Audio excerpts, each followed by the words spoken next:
ಓಂ ಗಂ ಗಣಪತಗೆ ನಮಃ. ಓಂ ಗುಂ ಗುರುಭ್ಯೋ ನಮಃ. ಗುರವೇ ರಾಘವೇಂದ್ರಾಯ ಭಾರತೀಯತಗೆ ನಮಃ. ಗುರುಭ್ಯೋ ನಮಃ. ಓಂ ಯೋ ಮಾ ಆಗ್ನೇ ಭಾಗಿನಗುಂ ಸಂತಮಥಾ ಭಾಗಂಚಿಕೀರ್ಷತಿ ಅಭಾಗಮಗ್ನೇ ತಂಕುರು ಮಾಮಗ್ನೇ ಭಾಗಿನಂಕುರು ಭಾಗ್ಯದೇವತಾಯೈ ನಮಃ. ಮೇಷರಾಶಿಯ ವೀಕ್ಷಕರೆಲ್ಲರಿಗೂ ಸಹ ವಿಠಲ್ ಭಟ್ ಮಾಡುವಂತಹ ನಮಸ್ಕಾರ ಹಾಗೂ ಚಾನಲ್ಗೆ ಸ್ವಾಗತ. ವೀಕ್ಷಕರೇ, ಇವತ್ತಿನ ದಿವಸ ನಾನು ಬಹಳ ಒಂದು ವಿಶೇಷವಾದಂತಹ ವಿಚಾರವನ್ನು ತಿಳಿಸಲಿದ್ದೆ ನಿಮಗೆ. ಯಾಕಂದರೆ ಜೂನ್ 6ನೇ ತಾರೀಕು ವೈಶಾಖ ಅಮಾವಾಸ್ಯೆ ದಿವಸ ನೀವೊಮ್ಮೆ ಗ್ರಹಸ್ಥಿತಿಗಳನ್ನು, ಅವತ್ತಿನ ದಿನದ ಗ್ರಹಸ್ಥಿತಿಗಳನ್ನು ಗಮನಿಸಿದರೆ ಗೊತ್ತಾಗ್ತದೆ, 5 ಗ್ರಹಗಳು ಒಂದೇ ರಾಶಿಯಲ್ಲಿರಲಿದೆ. ಅಮಾವಾಸ್ಯೆ ದಿವಸ ಜೂನ್ 6ನೇ ತಾರೀಕು ಅಮಾವಾಸ್ಯೆ ದಿವಸ ಪಂಚಗ್ರಹ ಮಹಾಕೂಟ, 5 ಗ್ರಹಗಳು ಒಂದೇ ರಾಶಿಯಲ್ಲಿರಲಿದೆ. ಯಾವ ರಾಶಿ ಅದು ಅಂದರೆ ವೃಷಭ ರಾಶಿ. ಸೊ ಆ ಪಂಚಗ್ರಹ ಕೂಟಗಳು ಒಂದೇ ರಾಶಿಯಲ್ಲಿದ್ದಾಗ ನಿಮಗೆ ಅಂದರೆ ಮೇಷರಾಶಿಯವರಿಗೆ ಒಂದು ಪರ್ವಕಾಲ, ಅಂದರೆ ನಿಮ್ಮ ಸಮಸ್ಯೆಗಳು ಪರಿಹಾರ ಮಾಡ್ಕೊಳ್ಳೋಕ್ಕೆ ಒಂದು ಅದ್ಭುತವಾದಂಥ ಅವಕಾಶವಾಗಿರ್ತದೆ. ಯಾಕೆ ಅಂದರೆ ಮೇಷರಾಶಿಗೆ ಅಧಿಪತಿಯಾದ ಕುಜ ನಿಮ್ಮ ರಾಶಿಯಲ್ಲೇ ಇರ್ತಾನೆ. ನಿಮ್ಮ ಧನಾಧಿಪತಿ ಧನಸ್ಥಾನದಲ್ಲಿರ್ತಾನೆ. 2ನೇ ಮನೆಯಲ್ಲಿ ಯಾವ್ಯಾವ ಗ್ರಹ ಇರ್ತದೆ? ಶುಕ್ರ ಇರ್ತಾನೆ. ಶುಕ್ರ ನಿಮಗೆ ಧನಾಧಿಪತಿ, ಸಪ್ತಮಾಧಿಪತಿ, ಆಯಿತಾ. ಸೊ ದ್ವಿತೀಯದಲ್ಲಿ ನಿಮಗೆ ರವಿಗ್ರಹ ಇರ್ತಾನೆ, ನಿಮಗೆ ಪಂಚಮಾಧಿಪತಿ ಇರ್ತಾನೆ. ಆಮೇಲೆ ನಿಮಗೆ ತೃತೀಯ ಹಾಗೂ ಷಷ್ಠ್ಯಾಧಿಪತಿಯಾದ ಬುಧಗ್ರಹ ಇರ್ತಾನೆ. ಹಾಗೂ ನಿಮ್ಮ ಚತುರ್ಥಾಧಿಪತಿಯಾದಂತಹ ಚಂದ್ರಗ್ರಹ ಅಲ್ಲೇ ಇರ್ತಾನೆ. ಹಾಗೂ ಗುರುಗ್ರಹ ನಿಮಗೆ ಭಾಗ್ಯಾಧಿಪತಿಯಾದಂಥ ವ್ಯಯಾಧಿಪತಿಯಾದಂಥ ಗುರುಗ್ರಹವೂ ಸಹ ನಿಮ್ಮ ದ್ವಿತೀಯದಲ್ಲೇ ಇರ್ತದೆ. ಅಂದರೆ ನಿಮ್ಮ ರಾಶಿಯಿಂದ 2ನೇ ರಾಶಿಯಲ್ಲಿ 5 ಗ್ರಹಗಳು ಜೂನ್ 6ನೇ ತಾರೀಕು ಸೇರ್ತಾ ಇದೆ. ಪಂಚಗ್ರಹ ಮಹಾಕೂಟ ಅದು. ಸೊ ಅದ್ಭುತವಾದಂಥ ದಿವಸ. ಆದ್ದರಿಂದ ಅವತ್ತಿನ ದಿವಸ ಒಂದು ವಿಶೇಷವಾದಂಥ ದೇವತಾರಾಧನೆಗಳನ್ನು, ವಿಶೇಷ ಪರಿಹಾರಗಳನ್ನು ನೀವು ಆಚರಣೆ ಮಾಡುವುದರ ಮೂಲಕ ಮೇಷರಾಶಿಯವರು ನಿಮ್ಮ ಹಲವಾರು ಸಮಸ್ಯೆಗಳನ್ನು ಬಗೆಹರಿಸ್ಕೊಳ್ಬಹುದು. ವಿಶೇಷವಾಗಿ ಮೇಷರಾಶಿಯವರ ಆರ್ಥಿಕ ಬಾಧೆಗಳು, ಕೌಟುಂಬಿಕ ಕಲಹಗಳು, ವಿವಾಹ ವಿಚಾರಗಳು, ಸಂತಾನ ವಿಚಾರಗಳು, ಕೈ ಹಾಕಿದಂಥ ಕೆಲಸಗಳಲ್ಲಿ ಯಶಸ್ಸು ಬೇಕು ಅಂತಾದರೆ, ಶತ್ರುಬಾಧೆಗಳು, ಮಾಟಮಂತ್ರಗಳು, ದೃಷ್ಟಿದೋಷಗಳು ಪರಿಹಾರ ಮಾಡಿಕೊಳ್ಳಬೇಕು ಅಂತಾದರೆ, ಅದ್ರ ಜೊತೆಗೆ ಪಿತ್ರಾರ್ಜಿತ ಆಸ್ತಿಗೆ ವಿಚಾರ, ತಂದೆಗೆ ವಿಚಾರ, ತಾಯಿಯ ಆರೋಗ್ಯದ ವಿಚಾರ, ವಿವಾಹಿತ ಸ್ತ್ರೀಯರಿಗೆ ತವರು ಮನೆಗೆ ವಿಚಾರ. ಯಾಕೆ ನಾನು ಇಷ್ಟೆಲ್ಲ ವಿಚಾರಗಳು ತಿಳಿಸ್ತಾ ಇದ್ದೀನಿ ಅಂದರೆ, 5 ಗ್ರಹಗಳಿಂದ ನಿಮಗೆ ಏನೇನು ಸಿಗಲಿದೆ, ಹಲವಾರು ವಿಚಾರಗಳು ಸಿಗಲಿದೆಯಲ್ಲ, ಅದು ಎಲ್ಲವುದೂ ಸಹ ಅವತ್ತಿನ ದಿವಸ ಮಾಡುವ ವಿಶೇಷ ಒಂದು ಪರಿಹಾರದಿಂದಾಗಿ ನಿಮಗೆ ಆ ಗ್ರಹಗಳ ಒಂದು ಅನುಕೂಲವನ್ನು ಪಡೆದು ಎಲ್ಲ ಸಮಸ್ಯೆಗಳನ್ನು ಬಗೆಹರಿಸ್ಕೊಳ್ಬಹುದು ಅಂತ. ಅರ್ಥ ಆಯ್ತಾ? ಸೊ ಏನು ಮಾಡಬೇಕು ಅವತ್ತಿನ ದಿವಸ ನೀವು ಅಂತಂದರೆ, ನಿಮಗೆ ಬಹಳ ಮುಖ್ಯವಾಗಿ 2 ವಿಶೇಷವಾದಂಥ ಪರಿಹಾರಗಳನ್ನು ಹೇಳ್ತಾನೆ. ಏನ 2 ವಿಶೇಷವಾದಂಥ ಪರಿಹಾರಗಳು ಅಂತಂದರೆ, ಒಂದು ಪಂಚಧಾನ್ಯ ಪರಿಹಾರ. ಅಂದರೆ ಒಂದು ಪಂಚಧಾನ್ಯ ಪೂಜೆ ಅಂತ, ಒಂದು ತಾಮ್ರದ ಒಂದು ಕಲಶ, ಒಂದು ತಾಮ್ರದ ಚೆಂಬು, ಒಂದು ತಾಮ್ರದ ಚೆಂಬನ್ನು ತೆಗೆದುಕೊಳ್ಳಿ, ಮೊದಲೇ ತೆಗೆದಿಟ್ಕೊಳ್ಳಿ, ಹಿಂದಿನ ದಿವಸನೇ ತೆಗೆದಿಟ್ಕೊಳ್ಳಿ. ಒಂದು ತಾಮ್ರದ ಚೆಂಬನ್ನು ಹಾಗೂ ಒಂದು 5 ಧಾನ್ಯಗಳನ್ನು, ಪಂಚಧಾನ್ಯಗಳನ್ನು ಇಟ್ಕೊಳ್ಬೇಕು. 5 ಧಾನ್ಯಗಳು ಯಾವ್ದ್ಯಾವುದು ಅಂತಂದರೆ, ಒಂದು ಭತ್ತ ಸಿಗಲಿಲ್ಲ ಅಂದರೆ ಅಕ್ಕಿ, 2ನೇದಾಗಿ ಹೆಸರು ಕಾಳು, 3ನೇದಾಗಿ ಗೋಧಿ, 4ನೇದಾಗಿ ಕಡಲೆಕಾಳು, 5ನೇದಾಗಿ ಅವರೆ. ಈ 5 ಸಹ ಒಂದೊಂದು ಮುಷ್ಟಿಯಾಗುವಷ್ಟು ನೀವು ಶೇಖರಣೆ ಮಾಡಿಟ್ಕೊಂಡು ಅವತ್ತಿನ ದಿವಸ ಅಂದರೆ ಜೂನ್ 6ನೇ ತಾರೀಕು ನಿಮ್ಮ ದೇವರ ಮನೆಯಲ್ಲಿ ಒಂದು ರಂಗೋಲಿ ಥರ ಹಾಕಿ, ಅದರ ಮೇಲೆ ಬಾಳೆ ಎಲೆ ಇಟ್ಟು, ಅದರಲ್ಲಿ ಒಂದು ಸ್ವಲ್ಪ ಅಕ್ಕಿ ಹಾಕಿ, ಅದರ ಮೇಲೆ ಈ ಕಲಶ ಸ್ಥಾಪನೆಯನ್ನು ಮಾಡಿ, ಆ ಕಲಶದ ಒಳಗಡೆ ಎಲ್ಲ ಒಂದೊಂದು ಮುಷ್ಟಿ, ನಾನು ಈಗ ಹೇಳಿದಂಥ ಎಲ್ಲ ಧಾನ್ಯಗಳು ಒಂದೊಂದು ಮುಷ್ಟಿ ಹಾಕಿದ್ರೆ ತುಂಬುತ್ತದು, ಮಿಕ್ಸ್ ಆಗಿ ತುಂಬುತ್ತೆ. ಸೊ ತುಂಬಿದಾಗ ಅದಕ್ಕೆ ಪೂಜೆಯನ್ನು ಮಾಡಬೇಕು ಅವತ್ತಿನ ದಿವಸ. ಅದಕ್ಕೆ ವಿಶೇಷವಾಗಿ ಪಂಚಧಾನ್ಯ ಪೂಜೆ ಅಂತ ಹೇಳ್ತಾರೆ. ಲಕ್ಷ್ಮಿಯನ್ನು ಪೂಜೆ ಮಾಡಬಹುದು ಅವತ್ತಿನ ದಿವಸ. ಆ ಲಕ್ಷ್ಮೀನಾರಾಯಣ ಸ್ವರೂಪವಾಗಿ ಅದನ್ನು ಪೂಜೆ ಮಾಡಿದಾಗ ನಿಮ್ಮ ಮನೆಯಲ್ಲಿ ಅಷ್ಟೈಶ್ವರ್ಯಗಳ ಅಭಿವೃದ್ಧಿಯಾಗಿ ಎಲ್ಲ ಬಾಧೆಗಳು ಪರಿಹಾರವಾಗ್ತದೆ. ಅದರ ಆ ಧಾನ್ಯದ ಮುಂದೆ ಈ 5 ಗ್ರಹಗಳ ಒಂದು ಅಷ್ಟೋತ್ತರ ಪಠನೆ ತುಂಬ ಅನುಕೂಲ ಮಾಡಿಕೊಡ್ತದೆ ನಿಮಗೆ. ಅದರಲ್ಲಿ ರವಿಗ್ರಹದ ಅಷ್ಟೋತ್ತರ, ಶುಕ್ರಗ್ರಹದ ಅಷ್ಟೋತ್ತರ, ಬುಧಗ್ರಹದ ಅಷ್ಟೋತ್ತರ, ಗುರುಗ್ರಹದ ಅಷ್ಟೋತ್ತರ ಹಾಗೂ ಚಂದ್ರಗ್ರಹದ ಅಷ್ಟೋತ್ತರ, ಈ 5 ಗ್ರಹದ ಅಷ್ಟೋತ್ತರಗಳನ್ನು ಅವತ್ತಿನ ದಿವಸ ಪಠನೆ ಮಾಡಿ ಅದಕ್ಕೊಂದು ಧೂಪದೀಪ ನೈವೇದ್ಯ ಮಾಡಿ ಮನೆಯಲ್ಲೇ ಸ್ಥಾಪನೆ ಮಾಡೋದು. ಮರುದಿನ ಬೆಳಗ್ಗೆ ಮನೆ ಹತ್ತಿರದಲ್ಲಿರುವ ಅರಳಿ ಕಟ್ಟೆ ಇರುತ್ತಲ್ಲ, ಅರಳಿ ಮರ, ಅರಳಿ ಕಟ್ಟೆ, ಅಲ್ಲಿ ಅದನ್ನು ತಗೊಂಡೋಗಿ ಆ ಧಾನ್ಯವನ್ನು ಹೀಗೆ ಸಮರ್ಪಣೆಯನ್ನು ಮಾಡ್ತಕ್ಕಂಥದ್ದು. ಧಾನ್ಯವನ್ನು ಆ ಗಿಡದ ಮರದ ಬುಡದಲ್ಲಿ, ಅರಳಿ ಮರದ ಬುಡದಲ್ಲೆಲ್ಲ ಹಾಕಿ ನಮಸ್ಕಾರ ಮಾಡ್ಕೊಂಡು ಬರ್ಬೋದು. ಸೊ ಏನಾಗುತ್ತೆ ಅಂದರೆ, ನಿಮಗೆ ಪಂಚಭೂತಗಳು ಒಂದು ಅನುಗ್ರಹವಾಗ್ತದೆ, ಪಂಚಧಾನ್ಯಗಳ ಮೂಲಕ ಪಂಚಗ್ರಹಗಳ ಅನುಗ್ರಹವಾಗ್ತದೆ, ಅದ್ಭುತವಾದ ಫಲ ಖಂಡಿತವಾಗಿ ಸಿಗ್ತದೆ. ಅಷ್ಟಲ್ಲದೆ ಇನ್ನೊಂದು ವಿಶೇಷವಾದಂಥದ್ದು, ಯಾಕಂದರೆ ಪಂಚಗ್ರಹ ಕೂಟ ಅಮಾವಾಸ್ಯೆಯ ಪರ್ವಕಾಲದೊಂದು ಪಂಚಗ್ರಹ ಕೂಟ ಅಂತಂದಾಗ ಮೇಷ ಮೇಷರಾಶಿಯವರ ಎಲ್ಲ ದೃಷ್ಟಿದೋಷಗಳು, ಮಾಟಮಂತ್ರಗಳು, ಕೃತ್ರಿಮಾಭಿಚಾರಗಳು, ಶತ್ರುಬಾಧೆಗಳು ಪರಿಹಾರ ಮಾಡ್ಕೊಳ್ಳೋಕ್ಕೆ ಅದ್ಭುತವಾದಂಥ ಅವಕಾಶ. ಸೊ ಅವತ್ತೇನು ಮಾಡ್ಬೋದು ನೀವು ಅಂದರೆ, ಅವತ್ತಿನ ದಿವಸ ರಾತ್ರಿ ಅಂದರೆ ಜೂನ್ 6ನೇ ತಾರೀಕು ರಾತ್ರಿ ನೀವು ಒಂದ್ಸಲ ಆವತ್ತಿನ ದಿವಸ ಹಗಲಲ್ಲೇ ಒಂದು 5 ದ್ರವ್ಯಗಳನ್ನು ನೀವು ಶೇಖರಿಸಿಟ್ಕೊಳ್ಬೇಕಾಗತ್ತೆ. ಯಾವ 5 ದ್ರವ್ಯಗಳದು ಅಂತಂದರೆ, ಬಿಳಿ ಸಾಸಿವೆ, ಕರಿ ಸಾಸಿವೆ, ಕಲ್ಲುಪ್ಪು, ಬ್ಯಾಡಗಿ ಮೆಣಸು, ಒಣಮೆಣಸಿನಕಾಯಿ ಹಾಗೂ ಲಿಂಬೆಹಣ್ಣು. ಈ 5ನ್ನೂ ಸಹ ಒಂದೊಂದು ಮುಷ್ಟಿ ಆಗುವಷ್ಟು ನಿಮ್ಮ ಮನೆಯಲ್ಲಿ ಇಟ್ಕೊಳ್ಳಿ. ಲಿಂಬೆಹಣ್ಣು ಒಂದೇ ಒಂದು ಇಟ್ಕೊಂಡ್ರು ಸಾಕು, ಆಯ್ತಲ್ವಾ? ಸೊ ಯಾರ ಮೇಲೆ ನಿಮಗೆ ಯಾರಿಗ ದೃಷ್ಟಿದೋಷ ಆಗುತ್ತೆ, ಮಾಟಮಂತ್ರ ಯಾರಿಗಾಗಿದೆ ಅಥವಾ ನಿಮಗೆ ಆಗಿದೆ ಅಂತ ಆದರೆ ತುಂಬ ಬಾಧೆಗಳು, ಇನ್ನೊಬ್ಬರ ಕೈಲಿ ನೀವು ತೆಗೆಸ್ಕೊಳ್ಬೇಕಾಗತ್ತೆ ಇದನ್ನು. ಏನಂತಂದರೆ 6ನೇ ತಾರೀಕು ಸಾಯಂಕಾಲ ಒಂದು ಸಲ ನಿಮ್ಮ ಬೇರೆಯವ್ರ ಕೈಲಿ ನಿಮಗೆ ಅಥವಾ ನಿಮಗೆ ಸಮಸ್ಯೆ ಇದ್ದರೆ ಅಥವಾ ಯಾರಿಗೆ ಸಮಸ್ಯೆ ಇದ್ದರೆ ನೀವೇ ತೆಗೆದ್ರೂ ಪರವಾಗಿಲ್ಲ.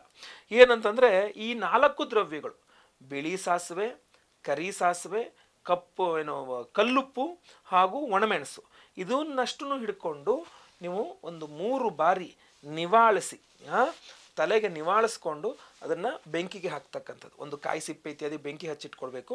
ಪಕ್ಕದಲ್ಲಿ ಕೂರಿಸ್ಕೊಂಡು ಯಾರಿಗೆ ಸಮಸ್ಯೆ ಆಗಿದೆ ಅವರಿಗೆ ಈ ದ್ರವ್ಯಗಳಲ್ಲಿ ಒಂದು 3, 6 ಅಥವಾ 9 ಬಾರಿ ನಿವಾಳಿಸ್ಬಿಟ್ಟು ಆ ಬೆಂಕಿಗೆ ಹಾಕೋದ್ರ ಮೂಲಕ ಆ ಎಲ್ಲ ನೆಗೆಟಿವಿಟೀಸ್ ಅಲ್ಲಿ ಪರಿಹಾರವಾಗ್ತದೆ, ಆಯ್ತಲ್ವಾ?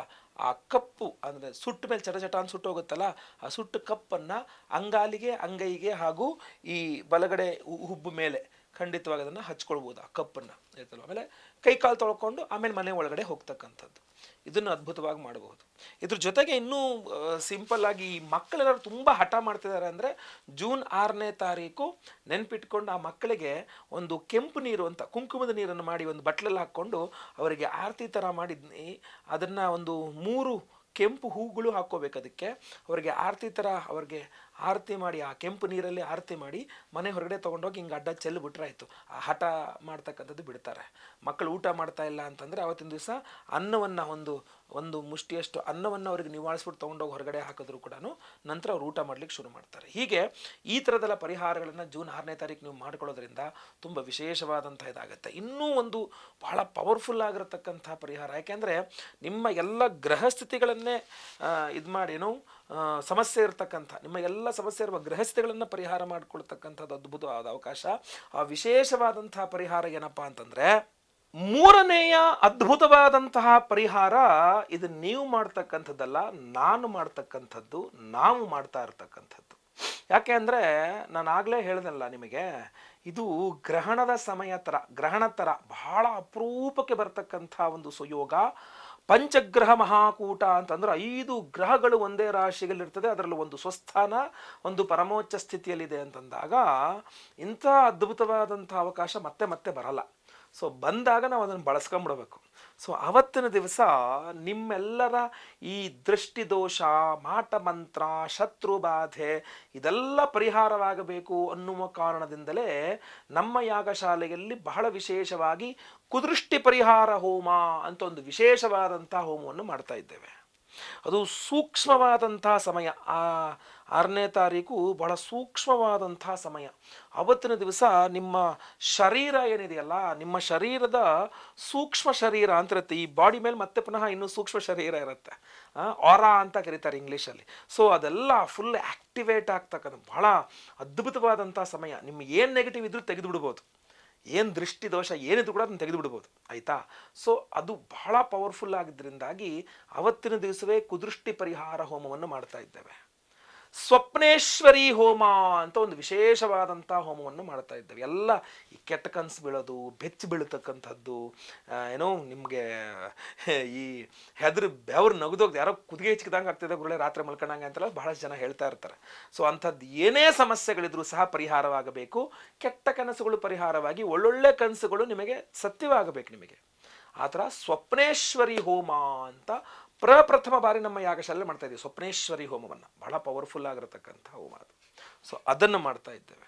ಅದರ ಜೊತೆಯಲ್ಲಿ ಈ ವಾಸ್ತು ದೋಷಗಳು, ಯಾಕೆಂದರೆ ಈ ಪಂಚಗ್ರಹ ಮಹಾಯೋಗ ಕೂಟದಲ್ಲಿ ಕೂತ್ಕೊಂಡಾಗ ಎಲ್ಲ ವಾಸ್ತು ದೋಷಗಳ ಪರಿಹಾರ ಮಾಡ್ಕೊಳ್ಳೋಕ್ಕೂ ಇದು ಅದ್ಭುತ ಕ್ಲೆನ್ಸಿಂಗ್. ಮನೆಯೆಲ್ಲ, ಅದು ಬೇಕಾದ್ರೆ ಸ್ವಂತ ಮನೆ ಆಗಿರಲಿ, ಬಾಡಿಗೆ ಮನೆ ಆಗಿರಲಿ, ಲೀಸ್ ಮನೆ ಆಗಿರಲಿ, ಯಾವ ಮನೆ ಆಗಿರಬೇಕು, ಆ ಜಾಗವನ್ನು ಶುದ್ಧಿ ಮಾಡ್ಕೊಳ್ಳೋಕೆ ಅದ್ಭುತವಾದಂಥ ಸಮಯ ಇದು.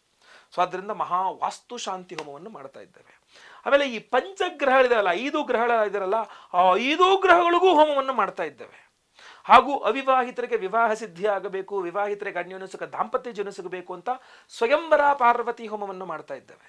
ಗುರು ಶಾಂತಿ, ಶನಿ ಶಾಂತಿ, ಮಹಾ ನವಗ್ರಹ ಶಾಂತಿ ಹೋಮಗಳು, ಈ ಪಂಚಗ್ರಹ ಮಹಾಕೂಟದ ವಿಶೇಷವಾದ ಗ್ರಹಗಳ ಹೋಮಗಳೆಲ್ಲ ಆಗ್ತದೆ. ಹಾಗೂ ಪ್ರಸಾದ ಸ್ವರೂಪವಾಗಿ ಒಂದು ವಿಶೇಷವಾದಂತಹ ಪ್ರಸಾದವನ್ನು ಕೊಡ್ತಾ ಇದ್ದೇವೆ. ವಿಶೇಷವಾದಂತಹ ಪ್ರಸಾದ ಸ್ವರೂಪದ ನಿಮಗೆ ಈ ಕೃಷ್ಣ ಕೀಲಕ ರತ್ನವನ್ನು ಕೊಡ್ತಾ ಇದ್ದೇವೆ. ಪಂಚಗ್ರಹ ಮಹಾಕೂಟದ ಒಂದು ಸಂದರ್ಭದಲ್ಲಿ ಆ ನಮ್ಮ ಯಾಗಶಾಲೆಯಲ್ಲಿ ಈ ಕೃಷ್ಣ ಕೀಲಕ ಅನ್ನುವಂಥ ಒಂದು ವಿಶೇಷವಾದ ರತ್ನವನ್ನ ಕುದೃಷ್ಟಿ ಪರಿಹಾರ ಹೋಮ, ಸ್ವಪ್ನೇಶ್ವರಿ ಹೋಮ, ವಾಸ್ತು ಹೋಮ, ಸ್ವಯಂವರ ಪಾರ್ವತಿ ಹೋಮ, ಗುರು ಶಾಂತಿ ಶನಿ ಶಾಂತಿ ಸಹಿತ ಮಹಾನವಗ್ರಹ ಶಾಂತಿ ಹೋಗಿ ಪಂಚಗ್ರಹಗಳ ಒಂದು ಏನು ಕೂಟದ ಎಲ್ಲ ಗ್ರಹಗಳ ಹೋಮವನ್ನು ಮಾಡಿ ನಿಮಗೆ ಈ ಒಂದು ಕೃಷ್ಣ ಕೀಲಕ ರತ್ನವನ್ನು ಅದರಲ್ಲಿ ಎನರ್ಜೈಸ್ ಮಾಡ್ತಾ ಇದ್ದೇವೆ. ಎನರ್ಜೈಸ್ ಮಾಡಿ ನಾವು ನಿಮಗೆ ಇದನ್ನು ಕಳಿಸ್ಕೊಡ್ತೇವೆ. ಒಂದು ನೆನಪಿಟ್ಕೊಳ್ಬೇಕಿದೆ ಏನಪ್ಪ ಅಂತಂದರೆ, ಇದೊಂದು ವಿಶೇಷವಾದಂಥ ಸಂದರ್ಭದಲ್ಲಿ ಎನರ್ಜೈಸ್ ಮಾಡಿ ನಿಮಗೆ ಕೊಡ್ತಾ ಇರತಕ್ಕಂಥದ್ದು. ಇದನ್ನು ನೀವು ಒಮ್ಮೆ ಬಳಸಿದ್ರೆ ನೀವೇ ಬಳಸಬೇಕು, ಬೇರೆಯವ್ರು ಬಳಸಂಗಿಲ್ಲ. ಬಳಸೋದು ಹೆಂಗೆ ಗುರುಗಳ, ಇದೇನು ಕುತ್ತಿಗೆಲ್ಲಿ ನೇತಾಕೋಬೇಕಾ ಇದನ್ನು ಅಂತ? ಹಾಗೆಲ್ಲ ಅವಶ್ಯಕತೆ ಇಲ್ಲ. ಇದನ್ನು ಏನು ಮಾಡಬೇಕು ಅಂತಂದರೆ, ಕಡ್ಡಾಯವಾಗಿ ನೀವು ಮಲಗುವ ಹಾಸಿಗೆಯಲ್ಲಿ ಇಟ್ಕೋಬೇಕು. ಇದನ್ನು ನಿಮ್ಮ ತಲೆದಿಂಬು ಕೆಳಗೂ ಇಟ್ಕೋಬಹುದು, ಇಲ್ಲ ನಿಮ್ಮ ಹಾಸಿಗೆಯಲ್ಲೂ ಇಟ್ಕೋಬಹುದು. ಎರಡು ಆಪ್ಷನ್ಸ್ ಇದೆ, ಯಾವುದಾದ್ರೂ ಪರವಾಗಿಲ್ಲ. ಇದ್ರ ಮೇಲೆ ನೀವು ಮಲಗಿದಾಗ, ಅಂದರೆ ಹಿಂಗೆ ಮಲ್ಕೊಂಡ್ರೆ ಚುಚ್ಚಿಬಿಡ್ತದೆ, ಮತ್ತೆ ಹೀಗೆ ಇದನ್ನು ಅಡ್ಡ ಇಟ್ಕೊಂಡು ಇದ್ರ ಮೇಲೆ ಮಲಗಬೇಕು. ಇಲ್ಲ ತಲೆದಿಂಬು ಕೆಳಗಡೆ ಆದರೂ ಇದನ್ನ ಇಟ್ಕೊಂಡು ಮಲ್ಕೋಬಹುದು. ನಿಮ್ಮ ನೆಗೆಟಿವ್ ಆರಾ ಏನಿದೆ, ನಿಮ್ಮ ಶರೀರದಲ್ಲಿರುವಂತಹ ಒಂದು ಎಂತ ಹೇಳ್ತೀವಿ ನಿಮಗೆ ದೃಷ್ಟಿ, ಇದರಿಂದ ಬರ್ತಕ್ಕಂಥದ್ದು ಇರುತ್ತಲ್ಲ, ಆ ಒಂದು ಶಕ್ತಿಯನ್ನು, ಕೆಟ್ಟ ಶಕ್ತಿಯನ್ನು ನಿವಾರಣೆ ಮಾಡ್ತಕ್ಕಂಥ ಆರಾ ಕ್ಲೆನ್ಸಿಂಗ್ ಅಂತ, ನಿಮ್ಮ ಇಡೀ ಸೂಕ್ಷ್ಮ ಶರೀರದ ಶುದ್ಧೀಕರಣವನ್ನು ಮಾಡ್ತಕ್ಕಂಥ ಶಕ್ತಿ ಈ ಒಂದು ರತ್ನಕ್ಕಿದೆ, ಈ ಕೃಷ್ಣ ಕೀಲಕ ರತ್ನಕ್ಕಿದೆ. ಇದನ್ನು ನಾವು ಇಷ್ಟೆಲ್ಲ ಹೋಮ್ ಎನರ್ಜೈಸ್ ಮಾಡಿ ನಿಮಗೆ ಕಳಿಸ್ಕೊಡ್ತಕ್ಕಂಥದ್ದು. ಯಾವತ್ತು ಎನರ್ಜೈಸ್ ಮಾಡ್ತಾ ಇದ್ದೇವೆ? ಪಂಚಗ್ರಹ ಮಹಾಕೂಟ ಇರತಕ್ಕಂಥ 5 ಗ್ರಹಗಳು ಒಂದೇ ರಾಶಿಯಲ್ಲಿರ್ತಕ್ಕಂಥ ಅಮಾವಾಸ್ಯೆಯ ಪರ್ವಕಾಲದ ದಿವಸ ನಾವು ಈ ಕೃಷ್ಣ ಕೀಲಕ ರತ್ನವನ್ನು ಎನರ್ಜೈಸ್ ಮಾಡ್ತಾ ಇದ್ದೇವೆ. ಇದನ್ನು ನೀವು ಅರ್ಥ ಮಾಡ್ಕೊಳ್ಬೇಕು. ಇಂತಹ ಸಮಯ ಮತ್ತೆ ಬರೋದು ಯಾವಾಗೂ ಗೊತ್ತಿಲ್ಲ. ಅವತ್ತಿನ ದಿವಸ ಮತ್ತೆ ಇದೇ ರೀತಿಯಾದಂತಹ ದ್ರವ್ಯವನ್ನು ನಾವು ಎನರ್ಜೈಸ್ ಮಾಡ್ತೀವ ಅನ್ನೋಂಥದ್ದು ಪ್ರಶ್ನೆ, ದೊಡ್ಡ ಪ್ರಶ್ನೆ. ಸೊ ಆದ್ದರಿಂದ ಸದ್ಯದಲ್ಲಿ ಇಲ್ಲ. ಸೊ ಆದ್ದರಿಂದ ದಯವಿಟ್ಟು ಇಂಥ ಸಂದರ್ಭವನ್ನು ಮಿಸ್ ಮಾಡ್ಕೊಳ್ಬೇಡಿ. ನಿಮ್ಮ ಹೆಸರು, ಗೋತ್ರ ಗೊತ್ತಿದ್ರೆ ಗೋತ್ರ, ನಕ್ಷತ್ರ ಗೊತ್ತಿದ್ರೆ ನಕ್ಷತ್ರ, ನಿಮ್ಮ ರಾಶಿ, ನಿಮ್ಮ ವಿಳಾಸ ಸ್ಕ್ರೀನ್ ಕಾಣ್ತಾ ಇರ್ತಕ್ಕಂಥ ನಂಬರ್ಗೆ ಬೇಗ ವಾಟ್ಸಪ್ ಮಾಡ್ಕೊಳ್ಳಿ. ಅವತ್ತಿನ ದಿವಸ ಜೂನ್ 6ನೇ ತಾರೀಕು ಬೆಳಗ್ಗೆ ಲೈವಲ್ಲಿ ನಾನೇ ನಿಮ್ಮೆಲ್ಲರ ಹೆಸರು ಸಂಕಲ್ಪ ಮಾಡ್ತೇನೆ. ನಿಮ್ಗೆಲ್ಲರಿಗೂ ಸಂಕಲ್ಪವನ್ನು ಹೇಳ್ಕೊಡ್ತೇನೆ. ಸಾಧ್ಯ ಬೆಳಗ್ಗೆ ಲೈವಲ್ಲಿ ನೀವು ಸಂಕಲ್ಪ ಹೇಳ್ಕೊಳ್ಳಿ. ಬೆಳಗ್ಗೆ 10:30ಯಿಂದ ಹೋಮ ಪ್ರಾರಂಭವಾಗ್ತದೆ. ಎಲ್ಲ ಹೋಮಗಳನ್ನು ಲೈವ್ ನೋಡ್ತೀರಾ ನೀವು. ನಿಮ್ಮ ಈ ಎಲ್ಲ ಹೋಮಗಳಲ್ಲೂ ಸಹ ನಿಮ್ಮ ಹೆಸರಲ್ಲಿ ಸಂಕಲ್ಪ ಮಾಡಿ ವಿಶೇಷವಾಗಿ ಎಲ್ಲ ಹೋಮಗಳಲ್ಲಿ ಎನರ್ಜೈಸ್ ಮಾಡಿ ನಿಮಗೆ ಕಳಿಸ್ಕೊಡ್ತೇವೆ. ಈ ಎಲ್ಲ ಹೋಮಗಳ ಭಸ್ಮ, ಕುಂಕುಮಾರ್ಚನೆ, ಕುಂಕುಮ ಪ್ರಸಾದವನ್ನು ಡೈಲಿ ಹಣೆಗೆ ಹಚ್ಕೊಳ್ಳಿ. ಹಾಗೂ ಈ ಕೃಷ್ಣ ಕೀಲಕ ರತ್ನ ಏನಿದೆ ಇದ್ರ ಮೇಲೆ ದಯವಿಟ್ಟು ಮಲ್ಕೊಳ್ಳಿ, ನಿಮ್ಮ ಹಾಸಿಗೆಲಿ ಇಟ್ಕೊಂಡು ಮಲ್ಕೊಳ್ಳಿ. ನೆನ್ಪಿಟ್ಕೊಳ್ತಕ್ಕಂಥದ್ದು ಅಂದರೆ, ಒಮ್ಮೆ ನೀವು ಇದರ ಮೇಲೆ ಬಳಸಲಿಕ್ಕೆ ಆರಂಭ ಮಾಡಿದ್ರಿ, ಇದನ್ನು ನೀವು ಬಳಸ್ತಾ ಇದ್ದೀರಾ ಅಂತ ಆದರೆ ದಯವಿಟ್ಟು ಇದನ್ನು ಇನ್ನೊಬ್ರಿಗೆ ಕೊಡೋಂಗಿಲ್ಲ. ಅಂದರೆ ನನ್ನ ಮಗನೇ ಕೊಟ್ಬಿಡೋಣ, ನಮ್ಮ ಯಜಮಾನ್ರು, ನನ್ನ ಹೆಂಡತಿ, ನಮ್ಮ ಅಕ್ಕ, ನಮ್ಮ ಅಣ್ಣ, ನಮ್ಮ ತಂಗಿ, ನನ್ನ ತಮ್ಮ, ನಮ್ಮಪ್ಪ, ನಮ್ಮಮ್ಮ ಅಂದ್ಕೊಂಡು ಒಬ್ಬರು ಬಳಸಿದ್ನ ಇನ್ನೊಬ್ರಿಗೆ ಕೊಡೋಂಗಿಲ್ಲ. ಅಂದರೆ ಆರಾ ಡಿಫ್ರೆನ್ಸ್ ಆಗಿಬಿಡುತ್ತೆ. ನಿಮ್ಮ ಆರಾಗೆ ಆ ಆರಾಗೆ ತುಂಬ ವ್ಯತ್ಯಾಸ ಬಂದ್ಬಿಡುತ್ತೆ. ಆದ್ದರಿಂದ ಇದು ನಿಮಗೆ ಸಮಸ್ಯೆಯನ್ನು ಕೊಡ್ತದೆ. ಸೊ ಆದ್ದರಿಂದ ಇದನ್ನು ದಯವಿಟ್ಟು ಬೇರೆಯವ್ರಿಗೆ ಕೊಡಬೇಡಿ. ಒಮ್ಮೆ ನಿಮ್ಮ ಹೆಸರು ಸಂಕಲ್ಪ ನೀವು ಬಳಸಿದ ಮೇಲೆ ನೀವೇ ಬಳಸಬೇಕು ಇದನ್ನು, ಅಲ್ವಾ? ಈ ಕೆಟ್ಟ ಕೆಟ್ಟ ಕನಸುಗಳು ಬೀಳೋದಿದ್ರಿಗೂ ಸಹ ಪರಿಹಾರವಾಗುತ್ತೆ. ಈ ದೃಷ್ಟಿ, ತುಂಬ ದೃಷ್ಟಿ, ಚಕ್ಷುಷೋ ಹೇತೆ, ಮನಸ್ಸೋ ಹೇತೆ, ವಾಚೋ ಹೇತೆ, ಬ್ರಹ್ಮಣೋ ಹೇತೆ. ಕೆಲವರು ನಿಮ್ಮನ್ನು ನೋಡಿದಾಗ ನಿಮಗೆ ದೃಷ್ಟಿ ಆಗುತ್ತೆ. ಕೆಲವರು ನಿಮ್ಮ ಬಗ್ಗೆ ಮಾತಾಡಿ ನಿಮಗೊಂದಿಷ್ಟು ದೃಷ್ಟಿ ಮಾಡಾಕ್ತಾರೆ. ಕೆಲವರು ಮಾಟ ಮಂತ್ರ ಮಾಡಿಸಿ ಹಾಕ್ತಾರೆ. ಕೆಲವರು ಮನಸ್ಸಲ್ಲೇ ಕೊರಗಿ ನಿಮ್ಗೊಂದು ದೃಷ್ಟಿ ಮಾಡಾಕ್ತಾರೆ. ಸೊ ದುಶ್ಮನ್ ಕಹಾ ಹೇ ಅಂದರೆ ಊರು ತುಂಬ ಹೇ ಅಂತ. ನಾವು ವ್ಯಕ್ತಿಯನ್ನು ಹಿಡ್ಕೋಬೋದು, ವ್ಯಕ್ತಿಯ ಮನಸ್ಸನ್ನು ಹಿಡ್ಕೊಳಕ್ಕಾಗಲ್ಲ, ಆಯ್ತಲ್ವಾ? ಸೊ ಆದ್ದರಿಂದ ಪ್ರತಿಯೊಬ್ಬ ವ್ಯಕ್ತಿಯ ಹ್ಯೂಮನ್ ನೇಚರ್ ಏನು ಅಂತಂದರೆ, ಎಲ್ಲರೂ ಚೆನ್ನಾಗಿರ್ಬೇಕು, ಬಟ್ ನನ್ನಷ್ಟಲ್ಲ ಅನ್ನೋ ಥರದ್ದು. ಸೊ ಯಾರೇ ಇರಲಿ, ನಿಮ್ಮ ಒಳಿತನ್ನು ಬಯಸೋರು ಕೂಡ ಹೆಂಗೆ ಬಯಸ್ತಾರೆ ಅಂದರೆ, ನೀನು ಚೆನ್ನಾಗಿರಪ್ಪ, ನನ್ನಷ್ಟು ಚೆನ್ನಾಗಿರೋದು ಬೇಡ ಅಂತ. ನನಗಿನ್ನ ಚೆನ್ನಾಗಿದೆ ಅಂದರೆ ನೀನು ಎಂಥವೇ ಆಗಿರೋ, ಎಷ್ಟೇ ಬೇಕೋನೇ ಆಗಿರೋ, ನಿನ್ನ ಬಗ್ಗೆ ದೃಷ್ಟಿ ಆಗಿಬಿಡುತ್ತೆ. ಸೊ ಆದರೆ ಇದು ಹ್ಯೂಮನ್ ನೇಚರ್ ಅದು. ಸೊ ಅದರಿಂದ ಆ ಹ್ಯೂಮನ್ ನೇಚರ್ ಆಗಿರತಕ್ಕಂಥ ಹೊಟ್ಟೆ ಉರಿ, ದೃಷ್ಟಿ ಸ್ವರೂಪದಲ್ಲಿ ಹೊಟ್ಟೆ ಕಿಚ್ಚು ಇದೆಲ್ಲ, ಅದು ದೃಷ್ಟಿ ಸ್ವರೂಪದಲ್ಲಿ ನಿಮ್ಮ ಮೇಲೆ ಬಿದ್ದಾಗ ನಿಮಗೆ ಸಮಸ್ಯೆ ಆಗುತ್ತೆ. ಸೊ ಈ ಕೃಷ್ಣ ಕೀಲಕ ರತ್ನವನ್ನು ಡೈಲಿ ನೀವು ನಿಮ್ಮ ಹಾಸಿಗೆಲಿ ಇಟ್ಕೊಂಡು ಮಲ್ಕೊಂಡಾಗ ಏನಾಗುತ್ತೆ, ನೀವು ಹೊರಗಡೆಯಿಂದ ಏನೇನು ನೆಗೆಟಿವ್ ಎನರ್ಜೀಸ್ ಜೊತೆಗೆ ಡೈಲಿ ಬರ್ತಾ ಇರ್ತೀರಾ. ನೀವು ರಾತ್ರಿ ಮಲ್ಕೊಂಡಿರ್ತೀರ, ಬೆಳಗ್ಗೆ ಎಷ್ಟಲ್ಲಿ ಕ್ಲೆನ್ಸಿಂಗ್ ಆಗಿರುತ್ತೆ, ಹೊರ ಕ್ಲೆನ್ಸಿಂಗ್ ಆಗಿರುತ್ತೆ. ಬೆಳಗ್ಗೆ ಎದ್ದು ಮತ್ತೆ ಫ್ರೆಶ್ ಆಗಿ ಹೋಗ್ತೀರಾ, ಮತ್ತೆ ರಾತ್ರಿ ಬಂದು ಮಲ್ಕೊತೀರಾ ಇದ್ರ ಮೇಲೇ, ಮತ್ತೆ ಬೆಳಗ್ಗೆ ಎದ್ದು ಫ್ರೆಶ್ ಆಗಿ ಹೋಗ್ತೀರಾ. ಸೊ ಈ ವಿಚಾರವನ್ನು ನೀವು ಅರ್ಥ ಮಾಡ್ಕೊಳ್ಬೇಕು. ಅರ್ಥ ಆಯ್ತಲ್ವಾ? ಸೊ ನೀವು ಬಳಸಿದ್ನ ದಯವಿಟ್ಟು ಇನ್ನೊಬ್ಬರಿಗೆ ಕೊಡಬೇಡಿ. ಅವ್ರಿಗೆ ಬೇರೆ ಇನ್ನೊಂದು ಬೇಕಾದ್ರೆ ತರಿಸ್ಕೊಳ್ಳೋಕೆ ಹೇಳಿ, ಮೊದಲೇ ಸಂಕಲ್ಪ ಸೇವೆಗೆ ಹೆಸರು ಕೊಟ್ಕೊಂಡು ತರಿಸ್ಕೊಳ್ಳೋಕೆ ಹೇಳಿ. ಬಟ್ ದಯವಿಟ್ಟು ನೀವು ಬಳಸಿದ್ದು ಇನ್ನೊಬ್ರಿಗೆ ಕೊಡಿಸ್ಬೇಕು ಅಷ್ಟೇ, ಜಸ್ಟ್ ಸಾಕು. ಇಷ್ಟು ಮಾಡ್ಕೊಂಡು ಹೋದರೂ ಸಾಕು. ಈ ನೆಗೆಟಿವ್ ಎನರ್ಜಿ ಇದಾಗುತ್ತೆ. ಹಾಗೂ ಈ ಜೂನ್ 6ನೇ ತಾರೀಕು ಪರ್ವಕಾಲದ ಒಂದು ಸಂಪೂರ್ಣ ಫಲವನ್ನು ಈಸಿಯಾಗಿ ತೊಗೊಂಡಂಗೆ ಆಗುತ್ತೆ. ಯಾವ್ಯಾವ ಗ್ರಹಕ್ಕೆ ನಾವು ಪೂಜೆ ನಿಮ್ಗೆ ಹೇಳ್ತಾ ಇದ್ದೀನೋ ಅಷ್ಟು ಧಾನ್ಯಗಳಿಟ್ಕೊಂಡು ಅದು ಮಾಡ್ಕೊಳ್ಳೋಕೆ ಕಷ್ಟ ಆಗುತ್ತೆ ಗುರುಗಳೇ, ಏನು ಏನು ಅವಶ್ಯಕತೆ. ನಾವು ಆ ಗ್ರಹಗಳಿಗೆ ಹೋಮವನ್ನೇ ಮಾಡ್ತಾ ಇದ್ದೇವೆ. ನೀವು ಬರೀ ಪೂಜೆ ಮಾಡೋದಷ್ಟು ನಾವು ಹೋಮವನ್ನೇ ಪವರ್ಫುಲ್ಲಾಗಿ ಹೋಮವನ್ನೇ ಮಾಡ್ತಾ ಇದ್ದೇವೆ. ಸೊ ಅದರಿಂದ ಅದೆಲ್ಲದರ ಎನರ್ಜೈಸ್ ಆಗಿ ಒಂದು ಪ್ರಸಾದ ನಿಮಗೆ ಕೊಡ್ತಾ ಇದ್ದೇವೆ. ಜಸ್ಟ್ ಇದನ್ನು ನೀವು ತಲೆದಿಂಬಡಿ ಇಟ್ಕೊಂಡು ನಮ್ಮಲ್ಲಿ ಕಂಡ್ರೆ ಸಾಕು, ಇಷ್ಟು ಸಿಂಪಲಾಗಿ ಮಾಡ್ಕೊಂಡ್ರೆ ಸಾಕು. ಸೊ ಅದರಿಂದ ದಯವಿಟ್ಟು ನಿಮ್ಮ ಹೆಸರು, ಗೋತ್ರ, ನಕ್ಷತ್ರ, ರಾಶಿ, ವಿಳಾಸ ಎಲ್ಲೋದು ಏನು ಗೊತ್ತಿದೆ ಅದು ನಿಮ್ಮ ಸ್ಕ್ರೀನ್ ಮೇಲೆ ಇರ್ತಕ್ಕಂಥ ನಂಬರ್ಗೆ ಬೇಗ ದಯವಿಟ್ಟು ವಾಟ್ಸಪ್ ಮಾಡ್ಕೊಳ್ಳಿ. ವಿಡಿಯೋ ಇಷ್ಟ ಆದರೆ ದಯವಿಟ್ಟು ಲೈಕ್ ಮಾಡ್ಲಿಕ್ಕೆ ಮರಿಬೇಡಿ. ವಾಟ್ಸಪ್, ಫೇಸ್ಬುಕ್, ಮೆಸೆಂಜರ್, ಟೆಲಿಗ್ರಾಮ್ ಎಲ್ಲ ಕಡೆ ಸಾಮಾಜಿಕ ಜಾಲತಾಣಗಳಲ್ಲಿ ವಿಡಿಯೋನ ಶೇರ್ ಮಾಡ್ಲಿಕ್ಕೆ ಮರಿಬೇಡಿ. ನೀವು ಸಬ್ಸ್ಕ್ರೈಬ್ ಮಾಡ್ಕೊಳ್ಳಿ ಅಂದರೆ ಕೆಳಗಡೆ ಸಬ್ಸ್ಕ್ರೈಬ್ ಅಂತ ಬರುತ್ತೆ, ಸಬ್ಸ್ಕ್ರೈಬ್ ಮಾಡ್ಕೊಳ್ಳಿ. ಬೆಲ್ ಬಟನ್ ಬರುತ್ತೆ, ಬೆಲ್ ಬಟನ್ ಕ್ಲಿಕ್ ಮಾಡಿ ಆಲ್ ಅಂತ ಮಾಡ್ಲಿಕ್ಕೆ ದಯವಿಟ್ಟು ಮರಿಬೇಡಿ. ಮುಂದಿನ ವಿಡಿಯೋದಲ್ಲಿ ಮತ್ತೆ ಪುನಃ ಸಿಗ್ತೇನೆ. ಎಲ್ಲರಿಗೂ ಸಹ ಒಳ್ಳೆಯದಾಗಲಿ. ಲೋಕ ಸಮಸ್ತ ಸುಖಿನೋ ಭವಂತು. ನಾರಾಯಣ ನಾರಾಯಣ ನಾರಾಯಣ.